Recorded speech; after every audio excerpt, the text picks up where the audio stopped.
Hello and welcome to another edition of the Hooligan Report, our last edition before Christmas. And we thought we'd fire one up because there's quite a bit to talk about. So, welcome aboard, Bojan, Hi guys. and also Cruyff. Hello. We'll jump right into it, and I guess before we get into last week's games, there is the little issue of Chelsea sacking their manager, which we should probably talk about, which is a pretty big topic of conversation. So I'll get both of your thoughts. Obviously, before the season started, it was unthinkable that Mourinho was in any danger. Do you think it was the right decision to get rid of him after the way they've played, or was it sort of a bit hasty, Bojan? Oh, they had to do it. There Yeah. really wasn't too much option. This had dragged on for far too long, and it wasn't just. I mean, the performances were starting to improve, but the players just didn't want to play for him at the end of the day, and particularly their key players. Whether that says more about them than it does Mourinho is, I guess, up to question. But yeah, it really had to be done. Cruyff?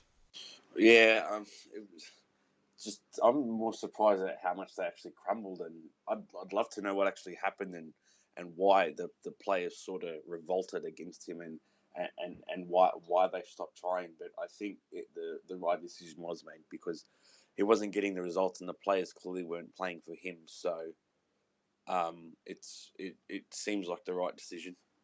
And obviously now the rumours have started about Mourinho heading to United, so that sort of draws in Van Gaal to the discussion. With that loss to Norwich, and we'll get into the specifics of the games from the weekend in just a little bit, but how close is he to the sack at United? This week. Uh, you'd have to say he's pretty close, and an indicator of that would be the fact that despite all the speculation yesterday that he was going to be sacked and either Mourinho or Diggs would take over, there was complete radio silence from the club, which is not a great sign. And then he had to do a mandatory press conference today and before the Stoke game, and they just really left him in a really uncomfortable position, which the club shouldn't have done. So what I know is that the leading club figures would love for it to work, and they really like Van Gaal, really like what he's done, especially behind the scenes at the club. But their hand's been forced by on field results, and it's not. I mean, everyone says, "Oh, well, United are basically fourth. We're just fifth on goal difference," but it's not winning a game in your last 6 or 7. So it's been the recent deterioration in performances and results. Yeah. Um, it's going to be interesting with United because I know we talked about it in the last podcast about just the style of play and especially after so that's the losses to Bournemouth and Norwich in the last two games. It's tough though because of how many injuries United have had. It's hard to judge how much of it is due to the lack of players available and how much of it is due to Van Gaal's playing style. Um, but it will be interesting because obviously Mourinho has coveted that United job quite a bit. So it'll, Well, that's an interesting thing in itself. I've mentioned on the board a few times, but there is talk of a bit of a boardroom battle because Bobby Charlton, who holds a lot of sway at the club, he's still a director, hates Mourinho, hates everything that he stands for. He was Bobby Charlton's nickname when he was playing was the gentleman of English football. I'm pretty sure no one would be calling Jose Mourinho a gentleman in the way he acts and his yeah, play style. I do have a little bit more on Mourinho. yep. So Claude Makelele's book, after he retired, pointed the finger at John Terry for Mourinho's first sacking. Well, yeah, that's the interesting thing as well. When you look at his comments after this sacking, where oh, so sorry to see him go, and he's a good friend and everything like that. Um, and he's probably one of the figures behind it this time as well. And also Drogba, after he wrote his book, after just leaving Chelsea recently, made comments relating to Mourinho, his attitude and game plan Or players being able to play that game plan and keep up that persona only lasting for 2 to 3 years before everything just crumbles down. Players have had enough, etc. So he's not. I mean, he wouldn't be on any short list for the manager role at Man United if I was in charge. Let's put it that way. So you wouldn't want him to be appointed, even if it's just for the rest of this season, or perhaps this season and next season? The one way that I wouldn't mind it being, the only way I would be okay with it, with him managing the club, is if he basically took a caretaker role for the rest of the season and they gave him I guess an option which United could exercise for a 5-year contract at the end of this season. So if things work out and results suddenly take off and we fly up the table, at the end of the year the club might say, "Yep, he's the right man." He's been asked to adapt. If he wants to join the club, he has to adapt everything. Basically, start from scratch. His behavioural problems, his game plan. He's basically got to change everything about him if he wants to join the club. Surely, if you appoint him, though, it's for no longer than a 2-year contract. Would you want him at the club if it guaranteed you're going to be up there with the top 2 or 3 clubs in the world again? He's not really. Well, that's a fairly obvious question. Yeah, if he returned the club to the glory days of Fergie, then that'd be great. But I'm not convinced that is possible under him. And what Van Gaal's done in terms of clearing out a lot of senior players, a lot of depth, and trusting the academy. Now, clearly, injuries have meant that he's had to trust the academy a lot more than he would have envisioned. That really goes against everything Mourinho's all about. He's all about, senior players, then banding together and trusting them. For example, Branislav Ivanovic would be an obvious one that springs to mind where that's gone too far. How's that going to work when you've got a bunch of 18-year-olds filling in? Fellaini would be starting a lot of games. I feel a bit bad for him, to be honest, because he loves Man United. He loves being there. But the Fellaini era, Moyes, Van Gaal, it's just going to be deemed as failure, whatever he does. So, yeah. We'll still talk about Chelsea, but we'll move on and chat about the results from the weekend. And Chelsea did bounce back with a 3-1 victory over Sunderland. Just how far up the table can Gus Hiddink push them now? Is he the sort of personality that can sort of get these Chelsea players back on track and really fire them back up the table? Can go, as obvious as it sounds, it's going to go one of two ways. Either really well or really bad, because if you look at his recent managerial record, it has not been great. It's very similar to Claudio Ranieri's, actually. Since he left, who was he with in Italy? Since he left Roma, Ranieri's been basically pathetic and looks like an old granddad a long way past his use-by date, and that's pretty much the way Hiddink's left ever since he left Chelsea. So take that from that what you will. Also, he wasn't actually coaching on the weekend. You realise that? Yeah. I'm just talking from Steve Holland was in charge. Yeah, but I don't know.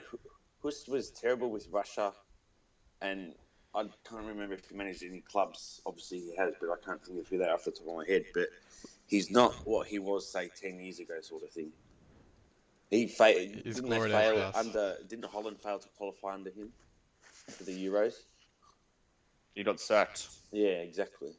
After, for all Van Gaal's faults, he led them to the semi-final.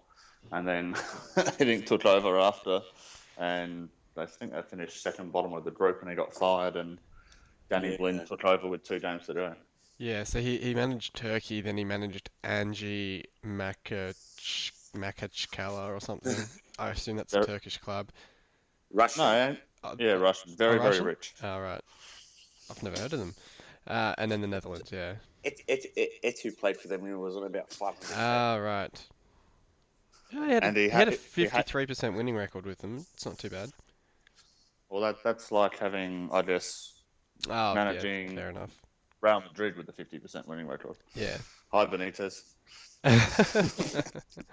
Um, I saw a stat I think Sky Sports put up that to make the top four they had to win something like 22 of their last 23 games or however many it is. Um, how No many games chance. have left? 20 games. You're Yeah. breaking up really bad. Am I? Sorry. Yeah. Um, so I can't see it happening. No. Anyway, next game was Leicester's victory over Everton, and Leicester just keep on keeping on. I mean, everyone was talking about how they had this tough run of fixtures coming up, and they've already got 10 points from the first few fixtures, um, and they've got Liverpool up next. But how did you see them playing against Everton? How did they go?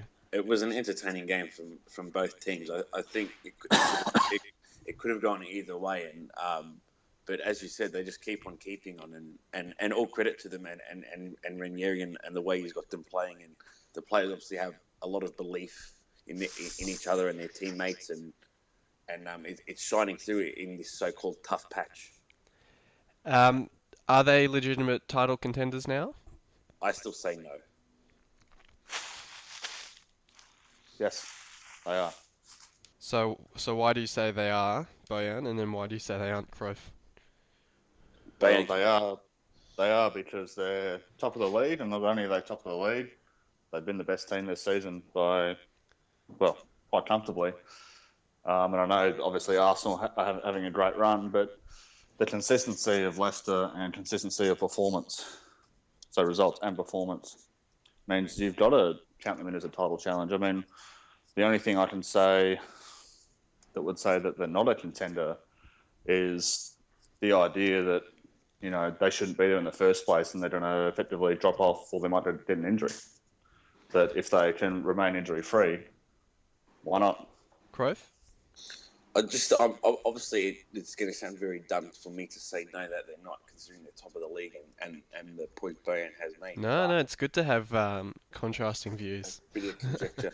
No, I just think the lack of experience, and at the end of the day, I think they're bound to drop at some point or another. I know everyone keeps saying it and they keep proving everyone wrong, but I think that they are.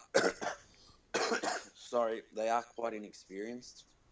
When you look at a grander scheme of things, I mean, they haven't won a trophy for I don't know however long, but I think experience does play a big part in things like this, and especially in the title race when the pressure's on and things like that. I mean, Arsenal in 2003, I think, were 9 points ahead. We lost to Bolton, and we lost the title from there. And that's a squad that's, with all due respect to Leicester, had much more talented players and a much better manager. It's just things like that can happen. One bad result can sort of demoralise the team, and from there it can just get worse. But I guess we'll find out what happens come May. Yeah, and it's an interesting point because I do think when they've got Liverpool and Man City in their next two games, if they can avoid a big defeat in either of those, then I think in terms of morale they should be fine in the sense that they'll have then played every team in the Premier League. And so going into the second half of the season, yes, they might have a couple of bad results, but with the knowledge that, you know, we've they've faced every team in the Premier League and they've got these results, it should fill them with a bit of confidence. And the other interesting, sorry, I think they've been very lucky with injuries too. I mean, if you give the injuries that United, Arsenal, or Liverpool have had to Leicester, there's no chance they're top. Absolutely no chance. The interesting point about injuries, though, is I mean the point people make is that if Vardy or Mahrez gets injured, then they're in trouble. And I'd grant perhaps maybe if Vardy got injured, but the interesting thing with Mahrez, I mean, Albrighton is I think third for assists for the season in the league, or fourth for the season for assists. He's got 6 assists and he's only behind Ozil, Delafeu, and Mahrez. So it's not as if their other players aren't creating chances. But I will grant, I think if Vardy got injured, I think that would be a big issue for them because I don't know if their other strikers are in quite as good form. And I think they will be going out in January and trying to fix that. And I think Kramaric has been linked to a move to, I can't remember where it was. I know Sheffield Wednesday were interested, but they seem to be linked to all the big name strikers. I don't know. I think there was some serious interest from someone else, and I think Villa are interested in Inler because Inler's not getting any game time. Yeah, I read that. So I think there are a few players that might head out, but I know Ranieri said he wasn't planning to sign anyone.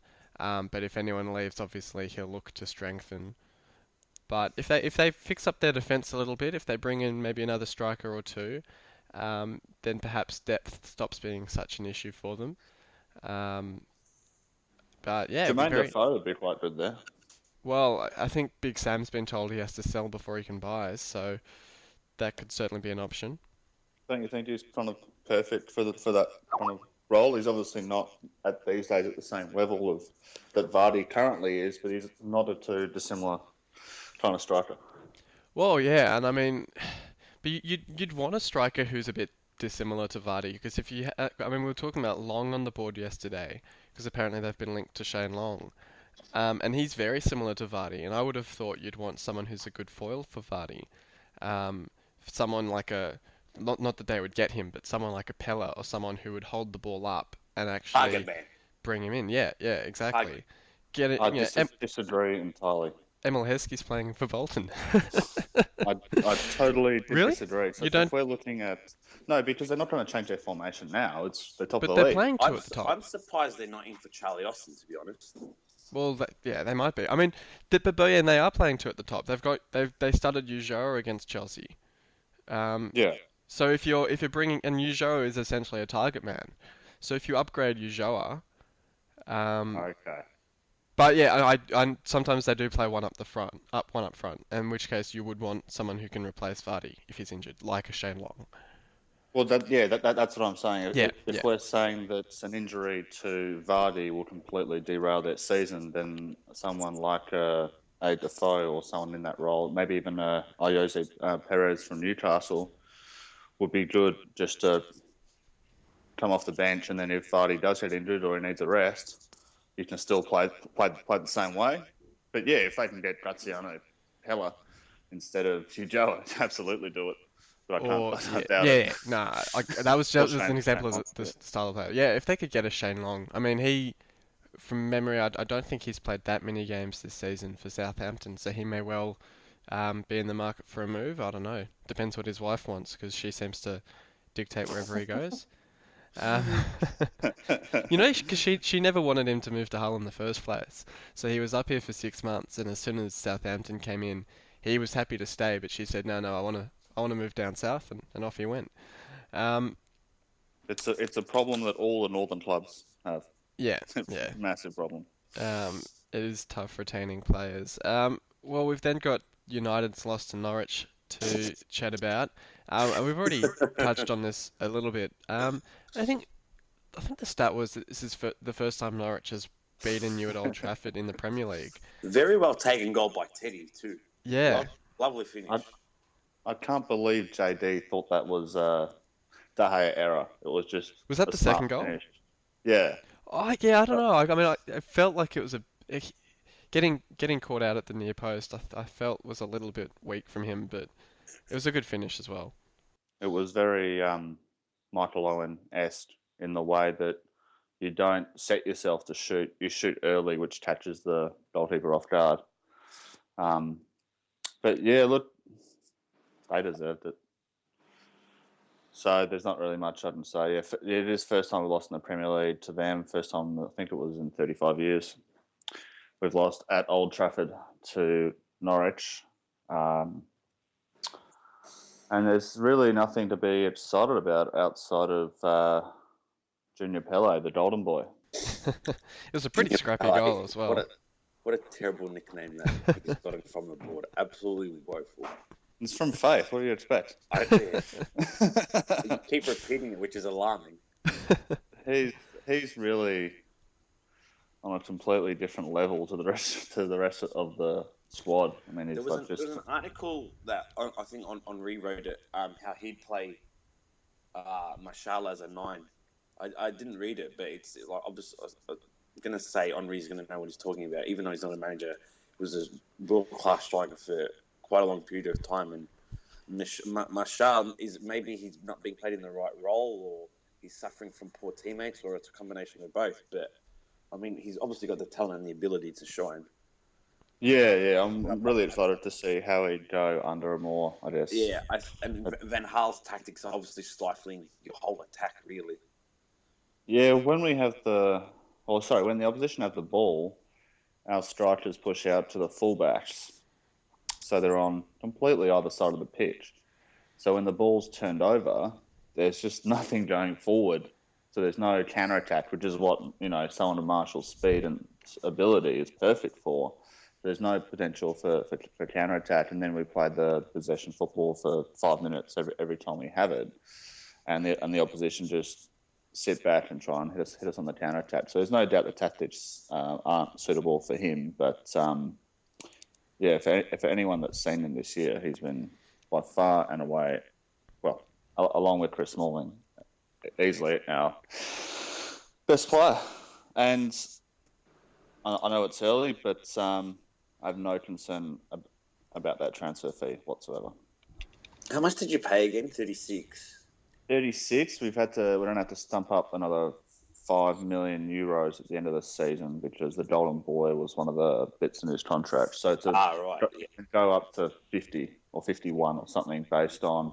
But I guess when you think if it goes up to that price, he's obviously fulfilling the fee and his talent. So you're paying extra money, but it's obviously going to get. You think it would get the club places if you're having to fork out all these clauses and whatnot. If we pay the full 51 million, it will mean that he's a top striker in the league and he's the Ballon d'Or winner within the next 4 years. So, which is only a good thing from a United perspective as well. Exactly. Pay the man. Pay Monaco. I mean, no, more in the regard that it's not a bad thing. It's the only good thing happening for the club, but it'd be a massive bonus sort of thing. Anyway, forget I'm talking. Another big upset from the weekend, which maybe an upset, maybe not, given the way they're playing, is Watford winning 3-0 over Liverpool. If Leicester weren't top of the league, Watford would be the team everyone was talking about because they're sitting in 7th place, but they're 1 point outside the top 4 as a promoted club. And their form has just been absolutely ridiculous. They're on the longest winning streak in the Premier League, which is 4 wins in a row, which just shows you how disjointed the league has been this year in terms of winning runs. And Odion Ighalo and Troy Deeney have just been something else. I mean, they've been incredible together, and this was just another fantastic win for them.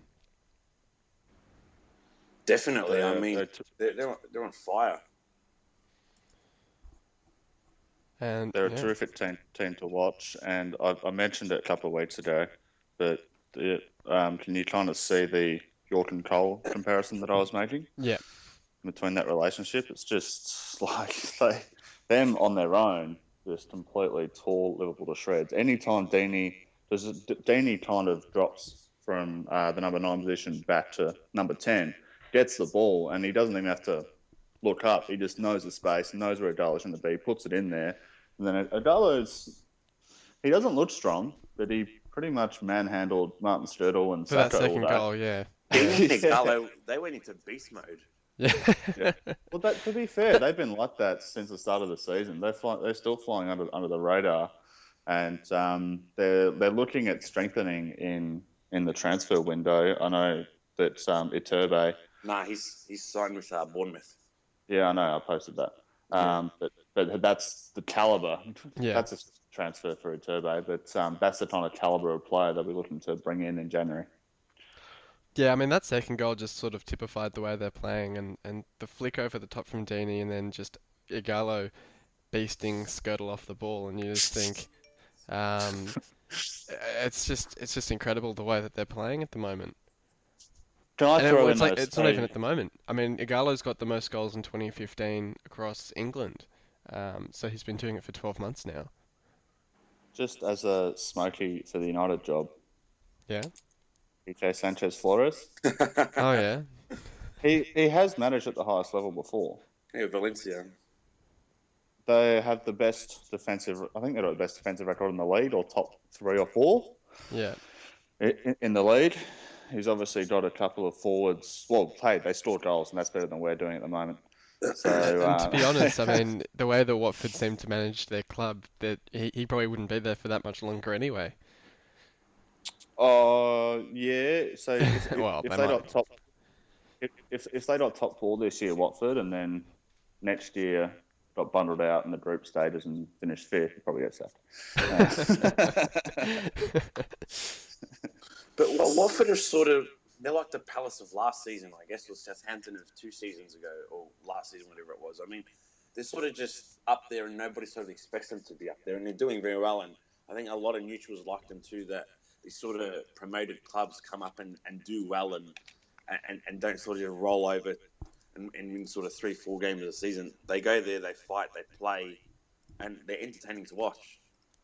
But I mean, it's a bit more than, I mean, and it's the same point that you'd make about Leicester. I mean, we draw the comparisons to Southampton or West Ham in previous seasons, who went on really good runs and were up high in the table come October, November, whatever. But these sides are playing pretty consistently week in, week out. Like, I can't remember the last time I saw a Watford game where they didn't play well and Igalo and Deeney weren't involved in scoring goals. And I think they've scored or assisted something like 90% or more of Watford's goals for this season. And Leicester as well. I mean, Leicester are scoring every game, and they're the top scorers in the league. So it's not as if these sides are having big wins on 3, 4, 5 weeks in a row, and then having these down patches where they'll get a 0-0 draw or they'll eke out a 1-0 win or something like that. They're playing very consistently, and yeah, Watford may well drop off, but there's no signs that it's a temporary sort of status of form. Same with Palace. Yeah, well, exactly. Palace are doing well as well, and we barely even touch on them. Pardew being absolute gash at Newcastle was the best thing to happen to Crystal Palace. And then they got another 2-1 win this week against Stoke. What's fascinating about Palace is that Connor Wickham, so their centre forward, only play one striker. So their centre forward scored his first goal in the Premier League on the weekend. And wasn't it a penalty? Yeah. Hey, they all count. But he actually plays really well in that system, and he has a job to do. Goal scoring is kind of like a secondary thing in the system that Pardew's running. But that Balassi Zaha thing, it doesn't matter if it's as for Laqueta or Monreal, everyone's scared of those two wingers. They're dominant at the moment. And I mean that's the sort of common trend, I guess, between those three sides, between Leicester, Palace, and Watford, is they all have these duos that just work really, really well together and know each other's game really well. With whether it's Vardy, Mahrez, Igalo, Deeney, or Balassi, Zaha, and it's sort of that consistency that those sides have managed to get with those players that have seen them do so well. And we would have seen that at Bournemouth perhaps with Callum Wilson and Matt Ritchie, but obviously Wilson got injured. And that sort of perhaps shows the what if, that if Mahrez had gone down injured in the first half of the season, or Igalo had done something, or whoever, that those sides might have been around Bournemouth's level. And that's just the difference that sort of pairing can make for them. I guess the other thing that's interesting is previously the promoter clubs would set up against a top six club not to lose and try and sneak a draw. Now they're trying to beat them, and now they're confident they're going to beat them. And it's not just because Norwich rolled United, but you see Leicester turn up and they're playing Chelsea, and we're like, well, we're going to play them off the park. But that's exactly because who's a top six club this season? I mean, if you're going off this, yeah, I know you mean traditionally, but that's my point. I mean, the top six clubs traditionally are struggling this season. Spurs, City, and Arsenal are doing okay, and United as well, but they're not unbeatable. I mean, they're all having their down patches. Having said that, though, we played Watford and we beat them 3-0 away. I don't remember the game, but I was just checking considering they were in the discussion. But I mean, it seems we did it pretty convincingly. Yeah, but you're sort of the exception because you also beat Leicester 5-2. So I mean, you're somehow still getting these results against them. How did you go against Palace? We won 2-1. Okay. The second game of the season, Dan scored a Oh, that's right. I do the remember that. box, and we beat them 2-1. Yeah. That was at Palace though. Right. So that was an impressive result looking back on it, really. I wager, and I think this is a pretty easy bet, that you're the only side to beat Palace, and probably both Palace and Watford, and obviously And Leicester, Leicester. because you're the only ones to beat Leicester. Yeah. But those three sides, like I said, I mean they're setting up to win games because anyone's beatable on their day. Yeah, definitely. I mean, and it's no longer as we've said that these smaller clubs sit back when they play these traditionally bigger teams. That they have the belief and that they can take something from these bigger sides. And it's certainly been an enjoyable season because of it, because there's no game where there's a predictable outcome. Yeah. I mean, pretty much every game, anything could happen, unless Villa's playing, of course. Or United. Yeah. So we'll talk about that final game of the week just briefly. Arsenal beating Man City in another great win for Arsenal. I mean, they've turned that corner in the last season or two, where beforehand they sort of had that reputation of not doing too well against bigger clubs. I know you've traditionally had a good record over Man City, but even especially in the last season, I think you got the win over them last year. Yes. And then again this year. And not only that, but of course 2 assists from Mesut Ozil, who's fast closing in on the record. Well, he has the record for this amount of assists. He's got 15 assists in 16 games or something. That's ridiculous. And yeah, at this point, they're seeing well on track to breaking the record. And he doesn't look like he's going to slow down either. Yeah. Which is quite incredible after he had a pretty slow season last year, and there was a bit of criticism about his work rate and all that sort of thing. So he's really come out this season and proved the critics wrong. Well, to be fair, like, weren't the critics right? Because this is the level he can play to, and he clearly wasn't playing at that level. He was never a poor player. He had when he joined Arsenal, he had the most assists over the last 5 seasons in Europe or something. And then he didn't get it done at the start at Arsenal. But I mean, Wenger was playing him out of position a bit. He was playing left wing for a fair part too. I guess you've got to take that into consideration. But and then you've got to allow time to adapt. I mean, it's his 3rd season there now, so he well and truly should have adapted by this stage. But being played out of position isn't useful for a player like him on the wing. He's not quick. He relies on his vision, his technique, his passing. Sticking out on the left wing isn't going to do much for his game. Whereas if you play him centrally at 10, you can see what he's capable of. Fender out. No, I don't agree with these rumors. So Croy, if you take Leicester out of the consideration for the title race, would you now say that Arsenal are favourites? Oh, if you're not considering Leicester, maybe behind closed doors, maybe I would. But I think, well, it's funny. 4 points ahead of City. Because Arsenal generally start a season slow and finish it incredibly strong. We tend to go on these runs from sort of Feb till the end of the season where we'll only drop a few games. And if we continue with that tradition, there's no reason why we can't win the league. There was that season, I think, two or three seasons ago, when it was Liverpool and Man City, where I think you were top for a lot of the season, and then was it January or February that you just completely dropped off? Yeah. Where that was sort of a reversal of the normal, because I agree, normally you finish the season quite strongly. Yeah, I guess you don't want to be signing a Kallstrom in January. You want to sign an actual player who'll improve the squad. Well, we're playing this well. We've missed Alexis for about a month now. When's Sanchez back? They reckon mid-Jan. Yeah, okay. And I mean, he's been injured. Coquelin's injured. Cajola? We obviously need the DM, but I think a lot of credit needs to. Czech has been fantastic. Without him, I don't think we'd be in the position we'd be in.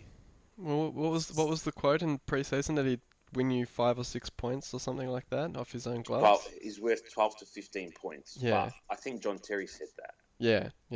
But I mean, he's done pretty well so far. One of the best signings. He'd be in Wenger's probably top 3 or 4 signings, or top 5 of his tenure there. Big call.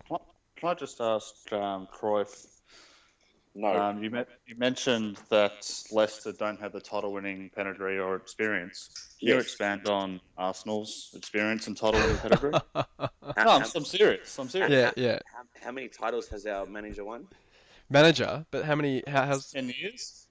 Yeah, but look who's in that squad. Ozil, World Cup winner. Mertesacker, World Cup winner. Cech has won. He won 33 trophies at Chelsea. I'm trying to think who else is in there. Sanchez? Sanchez, like he won Copa America with Chile. It's this, and the squad's won an FA Cup, 2 FA Cups. So they have that experience there. Hull and Aston Villa. It's not stiff competition. You can only beat what's in front of you. Yeah.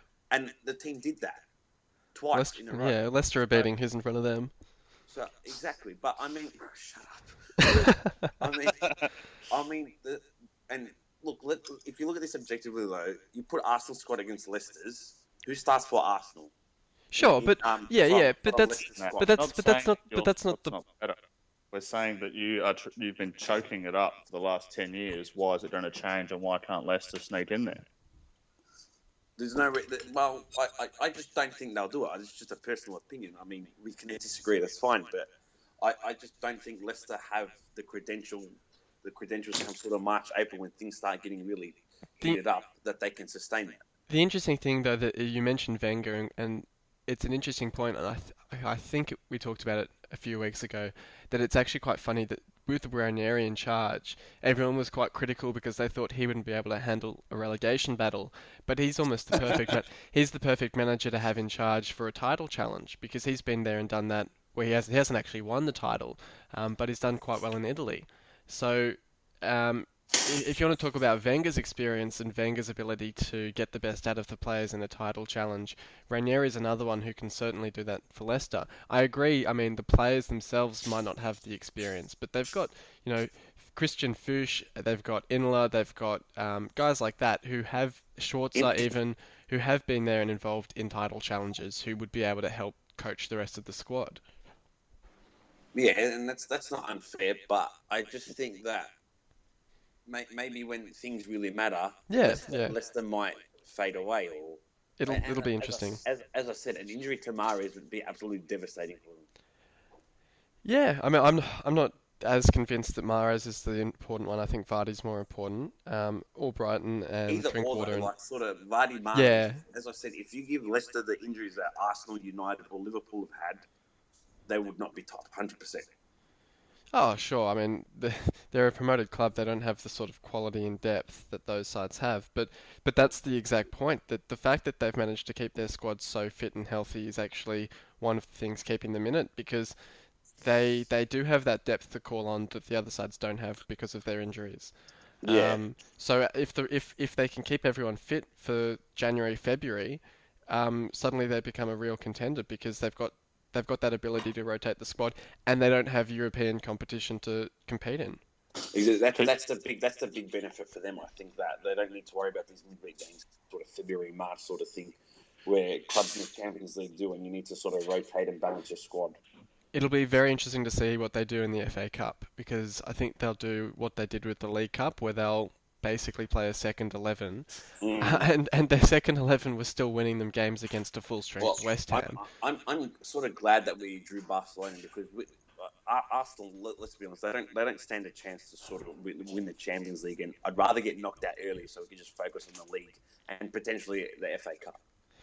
Okay, well, we'll move on now, and before we touch on previewing next week's games, we'll chat just briefly about the news in the last week that Sepp Blatter has been provisionally banned for 8 years, and I think Platini is also banned for 8 years, and what this now means for FIFA. It's a disgrace against human rights. there's no equality. Has anyone pointed out what's going on in Qatar to him? And asked him how he feels about that? It's a disgrace against human rights. I can't believe that FIFA would do this to him. I'm really surprised, to be honest. Yeah. I was quite shocked, but pleasingly shocked when I read the news. He's done. He doesn't look healthy now either. Well, I was raising that point. I mean, it's 8 years, but at his age, is that basically 79 or 80 or something? Yeah. No, it's something. It's aligns itself with uh, Lance Armstrong's ban, I think, and a few other. But basically, it's that length of ban is aligned with people who have had bans for similar scenarios. Right. So when Blatter and Platini appeal to the Court of Arbitration for Sport, won't have to go far. It's in Switzerland. Then they basically won't have a leg to stand on in terms of the penalty being too harsh. Yeah.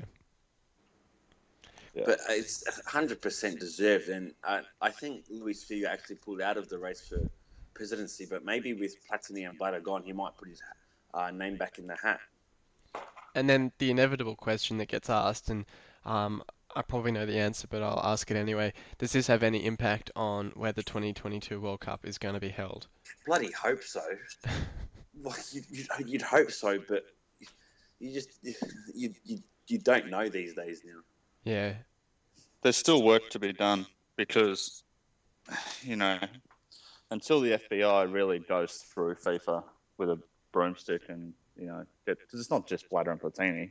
Yeah. Hopefully, thinking it's just them. There's a fair few others that need to be cleaned out. But look, there are still some decent candidates. I mean, I wouldn't.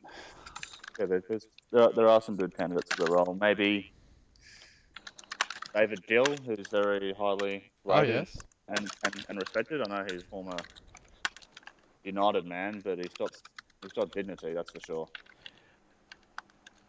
Okay, well, we'll move on then, and we'll talk about previewing next week's games. And we've got the absolute ball draw as the early game, as Stoke against Manchester United. Stoke, I mean, to be fair to them, pulled out that decent result against Man City a few weeks ago, so could be pretty dangerous to United in this one. How do you see this one, firstly, Bojan?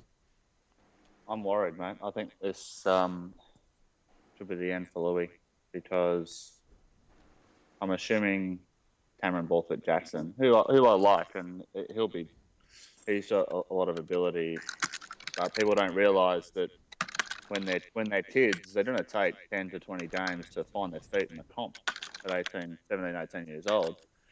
Him lining up against Xherdan Shaqiri, Jesus, he'll be licking his lips, I would have thought, and he'll be running at him all day. Shaqiri's been great.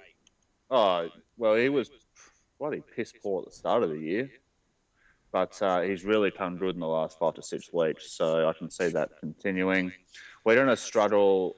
He wastes a lot of chances, but geez, Arnautovic gets himself in some great positions. So I can see us, I'm going to see United losing this game 2-0. Any thoughts on it, Cruyff? Well, as you said, ball draw, but I think Louis is really fighting for his life.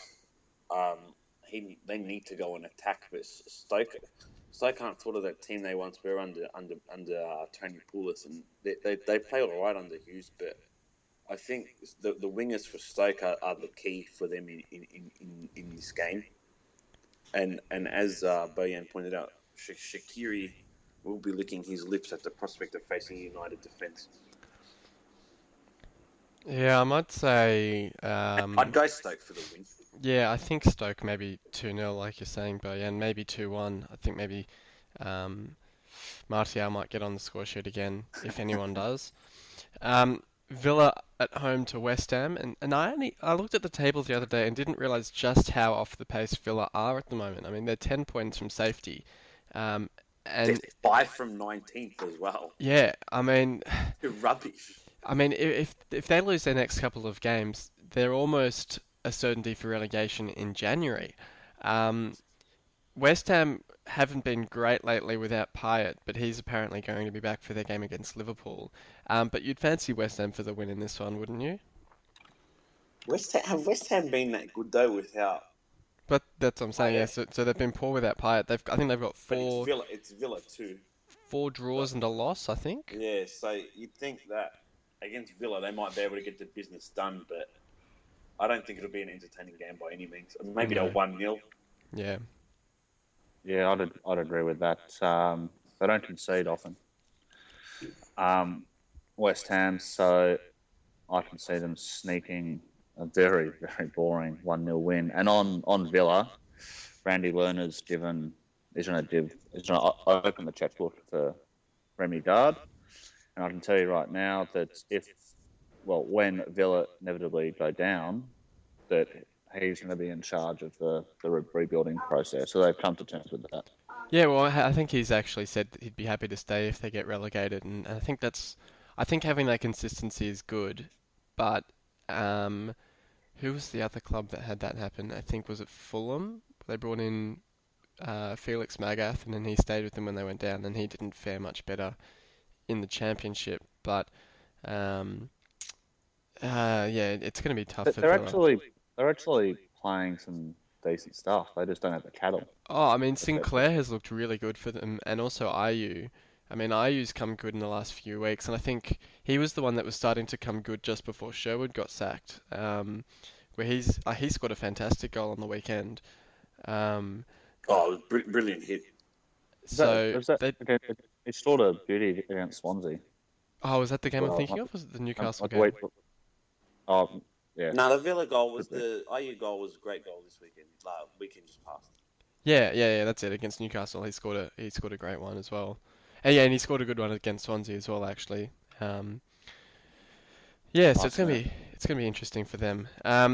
Bournemouth at home to Crystal Palace could be promising to be quite an entertaining game because Bournemouth are in pretty decent form now. I think they've won 3 games in a row. Palace maybe a bit too strong, or Bournemouth at home maybe able to get the job done. Bournemouth could be a sneaky win for Bournemouth, but I mean, I think Bournemouth won't be. I mean, they're sitting in 14th or 19th points, actually above Chelsea. But I mean, if they lost, I don't think they'd be too disappointed considering Palace aren't exactly a poor side. So if Bournemouth snack a win or even a draw, I think they'd be pleased with it. I think this will be a fantastic game. I think it'll be really open because Bournemouth do give up chances, but they try and beat you all day long. They constantly attack, but I think Palace will just have enough with the form Balassi and Zaha are in, so I can see them winning 3-2 in a really good game. If Chelsea hadn't got that win against Sunderland, they would be in the relegation zone at the moment, which is pretty incredible to think. And they're at home to Watford, in what promises to be another pretty interesting game. This one and also the Liverpool game are both. It's going to be tough to decide which of these to watch. Chelsea at home, but this will be the first test, obviously, for Gus Hiddink. I'd still fancy Watford for the win in this one. Yeah. Well, you wouldn't put it past them. Because, I mean, they beat Liverpool last week with Klopp, so it's not as if, even if Chelsea start to play better, it's not as if beating them would be an impossible task for Watford. And Chelsea's players are just so out of form at the moment. So is this at the Bridge? Yeah, it's at the Bridge. I think Hiddink will have them playing. It could be too soon, but have them playing better defensively and forwardly and going forward. So I can see a 2-2 draw out of this game. I think Chelsea really need to start scoring goals. I mean, they need to pitch the defence, but don't worry about that too much. The main problem is that they're not scoring. So, yeah, I think they'll open things up a bit. They need to get Costa back and firing and sort out the bloody attitude. Hazard's improving. So, yeah, 2-2. Costa's just gone completely off the ball. It'll be interesting to see if he starts playing well again under Hiddink. But, I mean, he's just terribly unlikable player too, and which I guess doesn't mean much, but he's just been absolutely woeful this season. He doesn't run into the box anymore. That's their main problem. So it doesn't matter what to do. I mean, Pedro's been really good. Willian's been sensational. But it doesn't Willian's really been matter. their best player.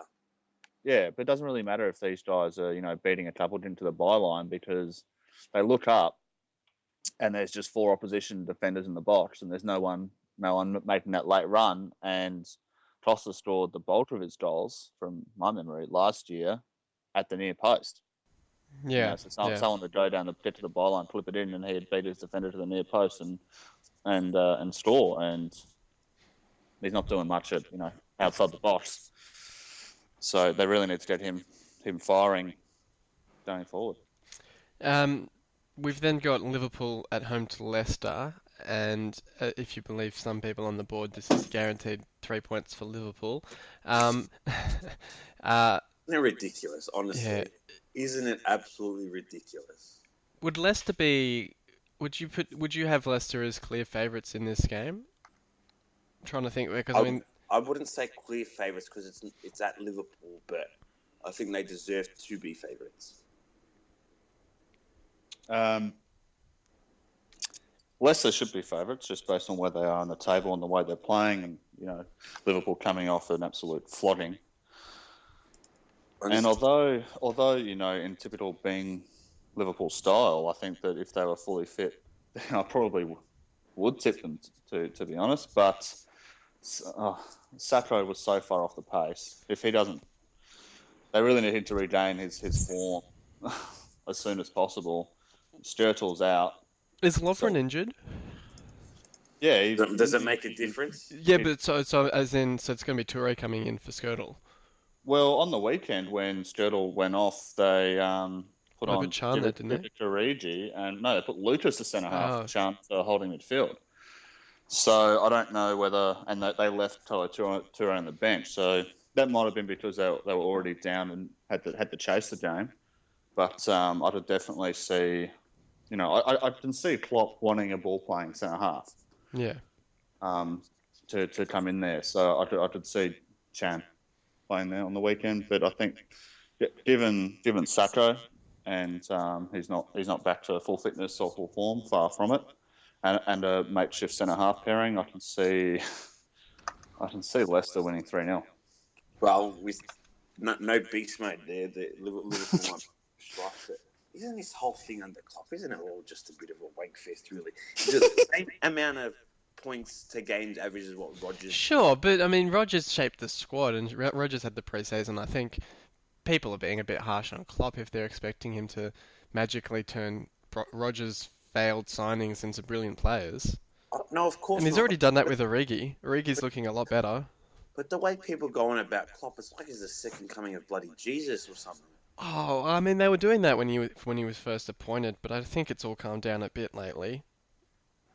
I think to be fair to him, one of the reasons they like him a lot is the fact that they beat Man City early, and they kind of said, well, actually, Rodgers, similar to Moyes, could never beat a top four side. So, and yet, this bloke's come in, and I think it was his second game was against Man City, and they rolled them away very, very comfortably. So that's probably why they're so high on him. But they have had, that Sacco injury, as much as I don't rate him as highly as Liverpool fans do, is the best defender in the comp. He is very, very important to them because without... He's a good player. He's a very good defender, I think. He's athletically very good. He's strong. He tackles well, but I don't think he's the best centre-back in the league. Can't seem to hold his feet very well. No, he's not. He's not. He got put on his ass. Yeah. I mean, he's a good player, but he's not what Liverpool fans big him up to be. Don't look at that last game. But don't look at that last game too much. He's just come back from a long-term injury. He clearly was rushed in and is not fully fit. Clearly. But he's a good player, but he's not what the Liverpool fans think he is, in my opinion. Oh yeah, no, I definitely rate him as probably the best centre back at the club, and I was so surprised that Rodgers never played him. Yeah, it's odd. I mean, obviously he's been injured a lot, but it's a surprising one. We'll move on, and there's the Man City game next, which is Man City up against Sunderland, and I think this is the annual Sunderland 1-0 fixture, isn't it? Yes. May as well give them the 3 points now. Do we see City bouncing back and getting a victory in this one? Well, Company's meant to play, so yes. That's almost a guaranteed clean sheet for them, isn't it? I Yeah. think they've conceded one goal when Company has played, and they've conceded the rest when they don't think they've kept a clean sheet when he hasn't played. It's alarming though that a manager who was a centre back in his career cannot get his side to defend well. And I think Kizza and Mimba were highlighting a few still frames from the Arsenal game where the defending just looked so poor, where Mangala was ball watching and other players were out of position, and they concede every game. Well, I don't know why I'm defending these blokes too, but Otamendi, I'll give him the benefit of the doubt because he's just coming to the lead. He had an excellent 18-month spell with Valencia, which is the reason he was bigged up so much. But he's looked a long way off the pace positionally. I think he looked on the angry pills against Arsenal. The way he was clattering into Giroud. And he put in he should have been sent off against Stoke. He basically tried to break Shaqiri's leg after Shaqiri nutmegged him. Put him on his ass. So I'll give him a pass. As for Mangala, I don't know. Mangala has the physical attributes to succeed. I don't know if you guys have seen him run, but that guy's like a bloody bull. He's so quick. But his pass was just completely ridiculous to set up that goal for Giroud. The pass that went that found its way to Ozil. Oh, and the amount of time, I didn't actually see the pass that got to Ozil, but the amount of time Ozil had on the ball to control it, turn, and then play a pass was ridiculous. He's got no game sense, and so he doesn't know where to go. I'd probably doubt he speaks the same language as Otamendi. That's probably another problem they've got with Sanya and Kolarov. Kolarov's no good defensively. Well, which doesn't help things, but he's just not like when you're playing that back four and they're trying to push up, have the high line, play the offside trap. Mangala's usually sitting 2 meters behind that, playing everyone on side. Yeah. So, mate, what do you like? Well, I guess it points to Croy's point. You got a centre half as coach. What the bloody hell's going on with this bloke? Why aren't they addressing this in training, and why does it continue every week? It's the interesting point you make about the language barrier because. Obviously, I mean, Company as a Belgian would presumably speak a bit of French, and if you have Sanya, Company, and Mangala in that backline together, that could go somewhere to explaining why when Company was playing at the start of the season, Mangala looked a lot better. And I know there was talk when they first signed Otamendi that Mangala was going to go the other way, and Mumba and Kizza were a bit disappointed because he was starting to improve. And obviously he's dropped off a bit now, but perhaps that's some way to explaining why he was a better pairing with Company, that they just had better communication. Yeah, communication. Obviously, Company's club captain, so they'd all look up to him. He's been there a while, commands the respect of the dressing room. I think if he wasn't there during the Balotelli era, it would have been an absolute implosion. So, They miss him more than just a player, but as a leader and a communicator. Because those centre halves that sit there just shouting all day. Yeah. At the rest of the defenders, pushing the line up. It's the one thing that Gary Neville used to do really, really well. The communication, making sure that the back four were all completely flat all the time. When Company's up there, that doesn't happen. The only one that adheres to it really is Sanya. So score predictions for this one? City should be beating Sunderland, really. City, but it's sort of their bogey team sort of thing. So if Sunderland surprised, you're like, if Sunderland won, you wouldn't be surprised. But City honestly should be winning this game. But I think it may be a draw. Is this Trun's second game back? Yes. Kun Aguero against Yunus Club. I'm going to have to... I do make these predictions a bit, and sometimes I come off, sometimes I don't. But if Kun... You remember that game where Kun scored, was it 5 against Newcastle in 10 minutes? Yeah. I didn't see something similar happen, and I reckon they'll win 6-0. And they'll flog them. Wow. Next up, Spurs at home to Norwich. Spurs have been okay, I guess. I mean, they got the win against Southampton last week, but they've been a bit patchy lately. They had that loss to Newcastle. Should be putting Norwich away at home? Yeah, definitely. Spurs are doing well.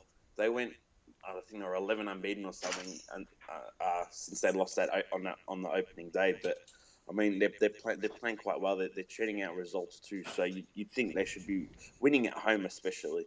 No chance pushovers, but Spurs should have enough quality in their side to get them over the line. Spurs 1-0. Swansea at home to West Brom. They haven't looked any better since they sacked Monk. You'd kind of hope that there'd be a bit of a bounce in the results, and they scored against City, I guess, but they obviously conceded quite late. And then that 0-0 draw with West Ham last week. Will they fare any better against West Brom? Well, they really need Gomez to start scoring. Well, they need someone to start scoring. I noticed that they've moved. They're basically playing IU up front full time now because they can't score any goals without him being involved.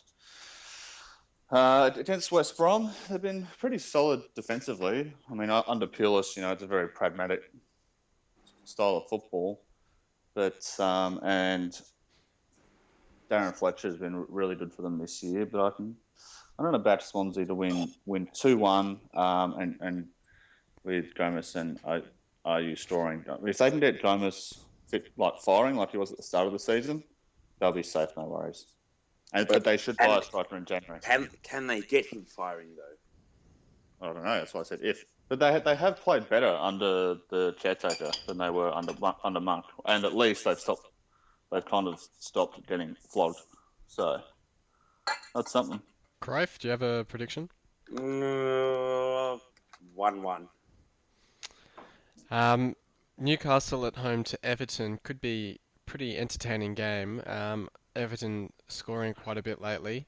Lukaku's going on a bit of a goal run himself. All the talk of Vardy, but I think Lukaku's now scored in something like 5 or 6 games in a row. 7. Yeah. So he's doing pretty well himself. You'd have to back Everton in this one, but Newcastle have been prone to the odd great result lately. No, I think Everton will do it quite comfortably. Barkley, Delafeu, and Lukaku, nice trio, and I think that'll get them over the line. Jack Colback's going to have a hell of a lot of work to do to stop Delafeu and Barkley, but he really needs to be best on ground for them to have any chance of winning. But Everton's defence isn't that flash. I don't know if anyone's noticed, but yeah, John Stones, he's got all the attributes. He's a beautiful passer of the ball, but he's not playing very well at the moment. So, and for all the good that your kind of Baines and Coleman have going forward, they haven't been as good as in previous years defensively. I'm going to tip a 1-1 draw here. And just on Everton, there was news the other day that there's actually an American consortium in talks for a £200 million takeover of the club, which looks like it's quite advanced. I think they're at the stage of doing their due diligence. What would that mean for Everton if they could get that sort of money coming into the club? Might knock Liverpool off their perch and shut them up. That'd be good. Because, I mean, Everton have been the one for quite a while, which seems like, they're the second team in a two-team city with the other side of Liverpool of such a dominant force that Everton just seemed that obvious option for investment to really kind of take them to that next level. Well, there are a couple of things that are against it. They can't expand the stadium. So they've got very similar problems to what Liverpool have had, in terms of land area, houses around the ground being owned. Bill Kenwright has been massive for that club. When he took over, they were really in the doldrums, and he's put his hand in his pocket on many an occasion. Some Everton fans would say that he hasn't put his hand in his pocket enough, and that he's kind of holding them back, and it's time for new ownership. Hope it's not a false dawn for him, because there's been rumours of takeovers of that club for about 15 years now, and nothing's ever materialised. Interesting that it's Americans, because clearly you've got Americans owning Arsenal, you've got Americans owning United, and Americans just bought, I think it was a 37% stake in Palace last week. Well, they own Liverpool too. And Liverpool, yeah. So hopefully it's more a case of they're more John Henry than they are Kroenke, Glazer, and whoever else owns Yeah, the US owners and actually put their hands in their pockets and try and do something with the club, as opposed to just looking at it from a complete financial perspective. Yeah, so that'll be interesting to see. And then the last game of the week, we've got Arsenal away to Southampton as the very late game at 6:45 a.m. Early game. Early game, basically, yeah. Arsenal are in pretty 3-1. good form, but 3-1. yeah. Another 2 assists to Ozil. Downhill ski, David Myler style. Yeah, wait. Did he get any assists against United? Or was he downhill skiing against them too? Ozil. Yeah. I don't know. Was that the only game you watched this year? I don't know. Did he get any assists against you? What was the score in that United game? I forget. Yeah, what was it, Bojan? 3-0, wasn't it? Oh, that's right. It was 3-0. Remember we tore you a new asshole? Do you remember that? I've been in your arsehole for the last decade. That's where the ball we get the horns, man. How's Van Gaal going now? Oh. Mate, how's Vendor doing the last 10 years? Mate, I got plenty. Keep it coming. Southampton Arsenal. Get back on the topic. Arsenal have been looking okay, but they've slipped up a bit against the teams like West Brom and Norwich and so on. So Southampton would be in with a sneaky chance for this. Are you serious? I reckon Arsenal will win 3-0. The only way Arsenal don't completely flog them is if, say, Koscielny goes down or, Czech gets sent off or something like that. I guess. I mean, it's easy Southampton have been crap. Van Dijk is an absolute fraud. Biggest fraud centre-half I've seen. I saw him in some team of the season earlier in the year. I just couldn't believe my eyes. He's both... Just because he... I mean, look, I completely accept the point that Southampton are playing poorly and Arsenal are playing pretty well at the moment, but it's easy to forget that it was only a few games ago that they were drawing and losing to your Sunderland, your Norwich and West Brom, and there was a third team I think that they struggled against. I can't remember who it was. The West Brom game, we lost Coquelin and Cazorla in the same game. Yeah. I accept that Arsenal are likely to win this game, but I just think there is that chance that Southampton could sneak either a draw here or a sneaky 1-0 win. But yeah, it'll be interesting to see. You're completely right, SM. Arsenal are shit, and I fully expect Southampton to be comfortable. Arsenal is shit. What's United? Anyway, we'll get any closing thoughts from either of you. Merry Christmas. Bye, Louis. I say, don't you know? You say you don't know. I say, this could die. I knew this could die. Come on, take me out. Brighton and Hove Albion unbeaten for the season, and then Shelburne has only owned their right to watch the game.